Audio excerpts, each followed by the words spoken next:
"Pah, udah pah, kita berantemnya." Mas Andri bilang apa? "Udah biarin biar mati sekalian. Udah biarin biar mati sekalian." Akhirnya Nyai menarik suatu kesimpulan ya sudah tidak kuat gitu dengan trauma-trauma yang terjadi. Jadinya dengan terpaksa Nyai menggugat cerai.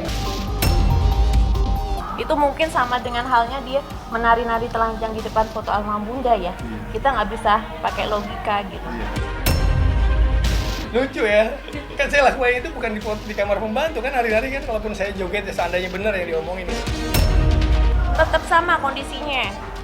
Mas Andri gendong Baby Sultan sambil neriak-neriakin maki-maki Nyai. Sampai dengan lihat Baby Sultan lihat mamahnya jatuh ke lantai pun Baby Sultan lihat. Apakah itu yang namanya bapak sayang sama anak? Hah? Mas Andri bilang beberapa kali saat bertikai, "Udahlah, gue nggak apa-apa hilang anak satu, gue masih punya anak 6. Kalau misalnya latar belakang kita semuanya sama, kita manusia hidup, diciptain Allah, punya rasa, punya hati kecil, punya hati nurani. Ketika Mbak, Ibu yang di depan Nyai diperlakukan seperti Nyai yang mempunyai harapan ingin bahagia, tapi ternyata begini, tuh gimana?" Nyai udah diem loh. Nyai diem, Nyai nutup-nutupin. Roro Fitria dalam waktu dekat akan menjalani sidang perceraian perdananya atas gugatan yang ia layangkan terhadap suaminya Andre Irawan di Pengadilan Agama Jakarta Selatan. Roro menyebut hal itu sebagai salah satu fase terberat dalam hidupnya yang harus ia alami setelah kehilangan sang ibunda. Nama Roro Fitria sempat membuat publik heboh lantaran menggugat cerai suaminya Andre Irawan pada tanggal 14 September 2022 di Pengadilan Agama Jakarta Selatan. Padahal waktu itu Roro baru saja dikaruniai anak pertamanya yang belum genap berusia 40 hari. Berbagai kabar pun mencuat di balik keputusan Roro yang menggugat cerai Andre Irawan, mulai dari isu perselingkuhan, KDRT, hingga alasan mistis yang selama ini kerap dilakukan Roro dalam rumah tangganya. Kini, secara perlahan alasan di balik retaknya rumah tangga Roro dan Andre Irawan yang baru seumur jagung mulai terkuak, seakan-akan tidak kuat lagi menanggung lara yang tidak terperikan.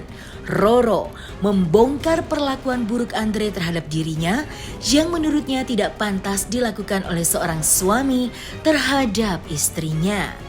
Lantas, perlakuan apa saja yang dilakukan oleh Andre hingga Roro memutuskan ingin mengakhiri jalinan rumah tangganya dengan Andre? Hai Cumi Lovers, bersama Cumi Cam In-Depth kami sajikan kabar lengkap, mendalam dan akurat dari narasumber terpercaya. Dan jangan lupa untuk like, subscribe dan juga share channel YouTube ini.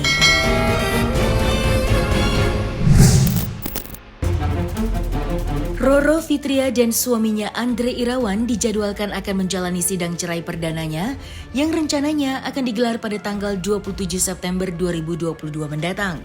Keputusan Roro menggugat cerai Andre baginya sudah dipikirkan secara matang. Bagi Roro sendiri sudah tidak ada lagi alasan yang dapat mempertahankan rumah tangganya jika ia mengingat perlakuan sang suami pada dirinya. Diiringi oleh air mata yang berlinang, Roro mengungkapkan perlakuan buruk Andre terhadap dirinya. Sebelumnya beredar kabar jika Andre melakukan hal yang tidak senonoh di depan foto almarhumah ibunda Roro. Namun siapa sangka, itu hanyalah satu dari sekian perlakuan buruk yang dilakukan Andre terhadap Roro. Setidaknya itulah yang diungkapkan Roro di hadapan awak media. Roro yang mengaku dirinya mengalami kekerasan verbal membuat dirinya trauma. Tidak hanya itu saja, Roro juga menuding suaminya itu telah berselingkuh dengan perempuan lain. Maka seperti inilah kesedihan hati Roro saat mengungkapkan perilaku Andre yang membuat dirinya mengalami trauma dan memutuskan menggugat cerai sang suami. Lillahi ta'alanya nggak masalah. Berapapun itu kan uang bisa dicari. Nyai cuman pingin banget Mas Andri, kenapa sih sia-siain Nyai, sia-siain Baby Sultan. Nyai terima loh. Mas Andri kawin cerai 4 kali, anak 6 segala macam. Mungkin bisa dibilang belum mapan, nggak apa-apa. Tapi mbok ya jangan kasarin Nyai, jangan duain Nyai atau tigain Nyai, nggak, jangan. Dan jangan kasarin Nyai. Udahnya pengen hidup nyaman, punya keluarga kecil, gedein anak bareng-bareng, bahagia bareng-bareng. Kenapa sih merusak psikologinya? Kalau misalnya latar belakang kita semuanya sama, kita manusia hidup, diciptain Allah, punya rasa, punya hati kecil, punya hati nurani. Ketika Mbak, Ibu yang di depan Nyai diperlakukan seperti Nyai yang mempunyai harapan ingin bahagia, tapi ternyata begini, tuh gimana? Nyai udah diem loh, Nyai diem, Nyai nutup-nutupin.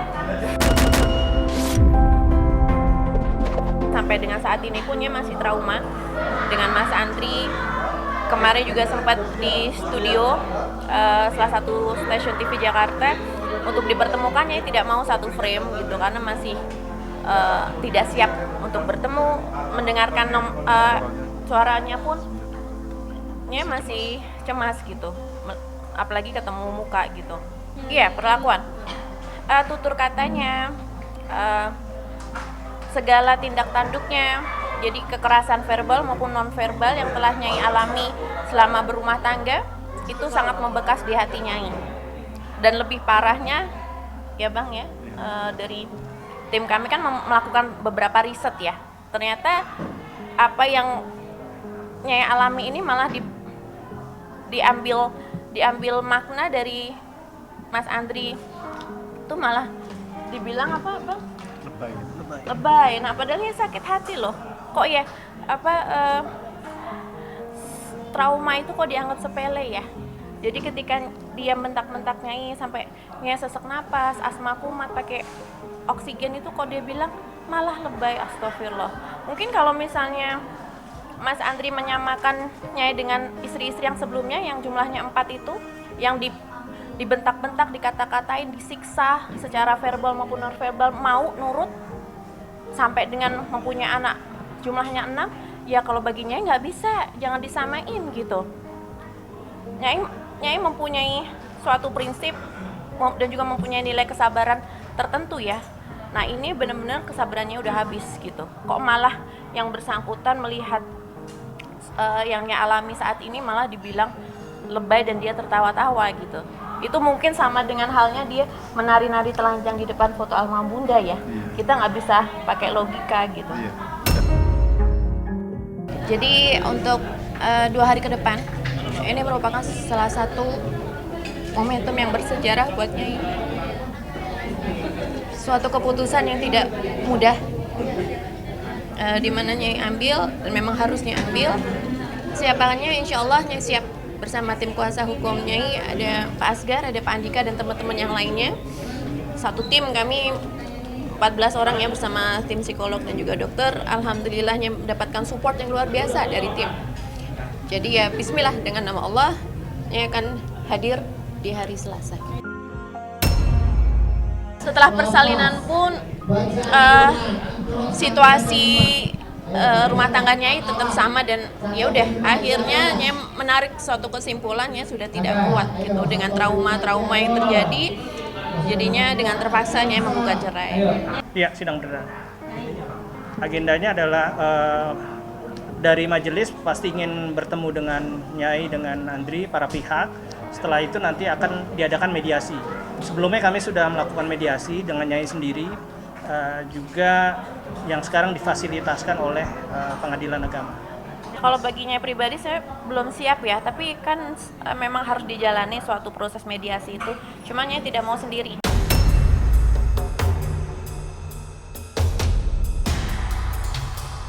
Mendapat tudingan miring dari istrinya, Andre Irawan secara tegas membantahnya. Andre sendiri tidak menyangka atas keputusan istrinya yang menggugat cerai dirinya di Pengadilan Agama Jakarta Selatan. Kini Setelah gugatan cerai dilayangkan, Andre mengaku belum bertemu maupun berkomunikasi kembali dengan Roro. Andre menuding istrinya telah menutup semua akses hingga dirinya tidak bisa berkomunikasi lagi dengannya. Selain dengan Roro, Andre juga mengaku sampai kini belum bertemu dengan anaknya, buah cintanya bersama dengan Roro. Meski begitu, Andre berusaha bersabar atas semua tudingan yang dialamatkan Roro pada dirinya. Lantas, seperti apakah tanggapan Andre atas semua tudingan Roro pada dirinya, mulai dari perilakunya yang dianggap tidak senonoh, kekerasan verbal yang kerap ia lakukan, hingga dugaan perselingkuhan yang dilakukan Andre dengan perempuan lain.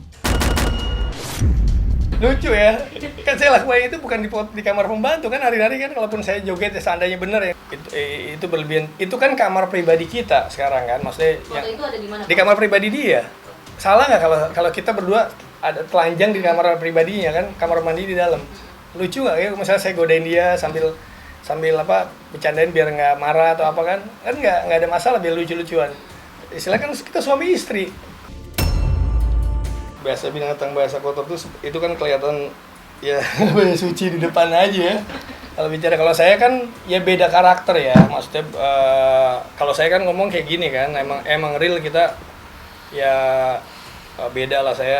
Dia mungkin biasa bicara seperti itu, kalau saya yang pasti aja dan agak ini nggak keras kan saya bicara gini kan, ya lebih tegas yang pasti gitu. Dia nggak suka sampai bahasa kamu pun dibilang kasar. Gimana coba ngomong istri bahasa kamu kasar banget sih ngomong kamu gitu.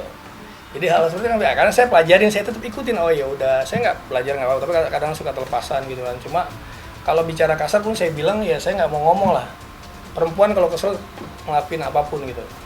Ya kita berumah tangga kalau udah terlalu kelewatan pasti sampai kayak hal yang mesti saya kerjakan ini tertekan, keganjil ya agak kesel lah. Ini maunya gimana, kok sulit banget gue ini rumah tangga gitu kan. Ya kayak gitu pasti ada sedikit luapan emosi ya. Cuma sebenarnya kalau saya bicara dia pun juga melakukan itu gitu kan. Sama kalau dibilang dia nggak pernah melakukan itu ya udah, Allah maha melihat, Allah tahu kok semuanya. Ya sekarang dengan dia pergi, saya meninggalkan saya karena dugaan ya kan, dugaan itu perempuan malah ninggalin suaminya, dan ini lihat dari sisi itu aja. Terus belum lagi lahir untuk membuktikan saya ibu yang kita menangkan itu aja. Jadi siapa yang berbuat itu saya berpikir positif gitu aja, biar mungkin menyadarkan dia atau saya juga itu aja. Karena kan kita punya mungkin dulu sama lah, dia punya banyak dosa, saya apalagi gitu kan. Udah saya beranggapan memang kita pendosa ya harus dibersihkan dengan cara yang baik gitu kan, itu aja. Jadi positif thinking berbaik sangka aja sama Allah pasti, kalau saya sih gitu ya. Jadi dengan kejadian-kejadian ini ya mungkin Allah mau rubah saya untuk jadi lebih baik, yang tadi yang nggak baik menurut manusia gitu kan. Karena kita manusia yang nggak bisa, saya juga nggak bisa menilai Mbak atau Mas Dom ini nggak baik gini, nggak bisa. Pengadilannya pengadilan Allah kok nanti gitu aja. Yes. Saya kan nggak tahu ini arahnya kemana, karena buat saya kalau dia mempunyai kecurigaan ataupun emang terhadap saya kan tinggal buktinya ke rumah ibu saya atau enggak. Kan saya juga nggak berminggu-minggu di rumah ibu saya. Sekalipun berminggu-minggu juga nggak ada masalah. Itu kewajiban saya terhadap ibu saya gitu. Tapi yang pasti abang selalu izin Iya selalu izin. ngasih info Dan saya pergi itu 2:30 pagi. Sedangkan saya lihat adik saya nangis jam 8 malam, telepon video call ibu saya udah mulai membesar perutnya. Karena 2 hari sebelum itu ibu saya ada di rumah sakit, udah 2 kali masuk ke rumah sakit. Coba perasaannya kan, nih bang suara mama udah beda, dia bilang. Terus gimana ya, saya berpikir gini, saya dulu banyak dosa sama mama ya, waduh ini gimana, kalau ngerinya malam ini malam terakhir saya dengan saya nggak sempat minta doa, waduh nyeselnya nggak mungkin bisa balik lagi gitu kan. Saya harus minta maaf, minta ridhonya setiap hari kan, saya nggak tahu apa tapi pada saat itu abang keluar izin juga kan, pamit juga kan? izin. Dan itu akhirnya saya mencoba tenang gitu kan. Yang saya marah dan keselnya adalah dibandingkan besok kan kita foto newborn harus udah 6 bulan, masa ibu kepentingan saya untuk ibu saya fotonya. Akhirnya saya doa di situ sama Allah, saya minta, saya nangis baru dia luluh ngeliat saya nangisnya sampai kenceng. Wah, segitu susahnya. Dan saya pergi dari rumah nggak bawa apa-apa kok, nggak bawa kendaraan. Padahal saya perlu mobil itu, apa kalau saya bawa untuk antar ibu saya ke rumah sakit kan? Perseteruan Roro Fitria dengan suaminya Andre Irawan kini memasuki babak baru. Pasangan yang menikah belum genap berusia 1 tahun ini, kini biduk rumah tangganya sedang di ujung tanduk. Pasca digugat cerai, sampai kini Andre mengaku belum bertemu dengan anaknya. Andre menuding Roro telah menutup pintu akses terhadap dirinya yang ingin bertemu dengan anaknya. Sebaliknya, Roro mempertanyakan rasa cinta dan kasih sayang Andre terhadap anaknya. Bagi Roro, apa yang diucapkan oleh Andre tidak sesuai dengan realitas yang sebenarnya. Lantas, seperti apa tanggapan Andre terkait permasalahan tersebut? Benarkah Andre siap mengambil langkah hukum jika tidak diizinkan bertemu dengan anaknya? Jadi gini ya, Nyai itu agak bingung. Sebenarnya tuh maunya Mas Andri apa? Nyai bisa menyampaikan bahwa dia sama sekali nggak sayang sebenarnya sama Baby Sultan. Pertama, sejak Baby Sultan ada di rahim Nyai sampai dengan sudah lahir, Baby Sultannya real ada di depan Nyai dan Mas Andri, itu adanya selama itu cuman Baby Sultan tuh merekam di otaknya ketika di dalam kandungan mamahnya dibentak-bentak, dikasarin dan lain sebagainya, dan juga selalu ada perselingkuhan. Nah, setelah Baby Sultan lahir pun tetap sama kondisinya. Mas Andri gendong Baby Sultan sambil neriak-neriakin, maki-maki Nyai, sampai dengan lihat Baby Sultan lihat mamahnya jatuh ke lantai pun Baby Sultan lihat. Apakah itu yang namanya bapak sayang sama anak? Dan banting-banting barang, melakukan kegiatan destruktif di depan anak. Terus sekarang mau lihat anak. Terus itu yang pertama dari sisi psikologi anak ya, karena Nyai juga mempunyai tim dari psikolog anak juga. Terus yang kedua, kalau misalnya benar sayang sama anak, nggak mungkin dong Mas Andri bilang beberapa kali saat bertikai, udah lah, gue nggak apa-apa hilang anak 1, gue masih punya anak 6. Pernah beberapa kali juga pada saat bertikai, kan Baby Sultan menangis. Ya kasihan ya, Nyai bilang, "Pah, udah Pah, kita berantemnya." Mas Andri bilang apa? Udah biarin biar mati sekalian. Udah biarin biar mati sekalian. Kayak gitu yang namanya bapak. Itu. Terus habis itu, selain itu nilai tanggung jawabnya apa? Saat Baby Sultan mau melahirkan pun Nyai sebagai istri menanyakan tanggung jawab sebagai suami pada suami, "Mas, ini Nyai mau lahiran. Maaf, dananya bagaimana?" Gue nggak tahu. Nah, itu. Dan sampai sekarang pun selalu mengedepankan kalau Mas Andri SMS samanya itu malah jadi apa ya? Sebenarnya yang lebay itu dia ya, Bang. Dia bilang, "Mama mengapa membuat Sultan menderita dilepaskan dekapan dari seorang ayah? Loh, malah Sultan sekarang bahagia, gendut, terus happy, mimik mukanya nggak tertekan." Karena real ya, kata Uni Citra, psikolog Nyai pribadi, ketika seorang anak merasakan stresnya seorang ibu, dia akan ya dari segi fisik kurus, mungkin mimik mukanya juga nggak happy. Sekarang jauh lebih happy, jauh lebih gendut sekarang gitu. Itu dan sampai dengan sekarang pun juga nggak ada ya basa-basinya, Bang. Maaf, mungkin Mama ini ada sedikit support dari Papa gitu, apa untuk kebutuhannya, enggak sama sekali. Jadi apa, mau lihat doang gitu. Padahal dengan notabene-nya masih trauma. Siapa yang menggaransi Mas Andri bertemu dengan Sultan dan tidak melakukan tindakan destruktif lagi? Karena kemarin sering sekali banting-banting barang, kayak motor listriknya sampai pecah segala macam itu di depan Sultan. Minimal kalau nggak ketemu saya video call, atau ini sebenarnya udah seneng gitu, karena saya sama anak tuh luar biasa lah. Istilahnya saya nggak bisa jauh sebenarnya, apalagi ini anak baru lahir dan saya ada kerjaan baru yang harus setiap hari ganti pampersnya, mandi dia, semuanya kegiatan yang emang saya paham bahwa istri saya belum paham itu saya yang kerjain semua gitu. Untuk mengenai adanya gugatan cerai ya yang dilayangkan oleh Nyai melalui kuasa hukumnya, dan yang saya dapat info bahwa adanya tuntutan mengenai nafkah anak dan ini ya hak asuh anak ya. Kami sebagai kuasa hukumnya Mas Andri ya tentunya pasti kami akan tetap mendampingi ya dari awal sampai nanti adanya putusan dari pengadilan. Nah, tetapi dalam hal ini kami juga tetap akan melakukan pembelaan lah terhadap klien kami sesuai dengan hak-hak kepentingan hukumnya klien kami sendiri gitu loh. Jadi terkait masalah contohnya kayak nafkah anak gitu kan, nafkah anak itu kan segala sesuatu yang tidak bisa dipaksakan juga. Artinya ya di sini kita bicara sesuai dengan kemampuan dari klien kami. Apabila klien kami keberatan ya tentunya kami akan mengajukan keberatan kepada majelis hakim. Nah, selesai sudah Cumi Lovers. Bersama Cumi Cam In-Depth, kabar lengkap, mendalam, dan akurat dari narasumber terpercaya.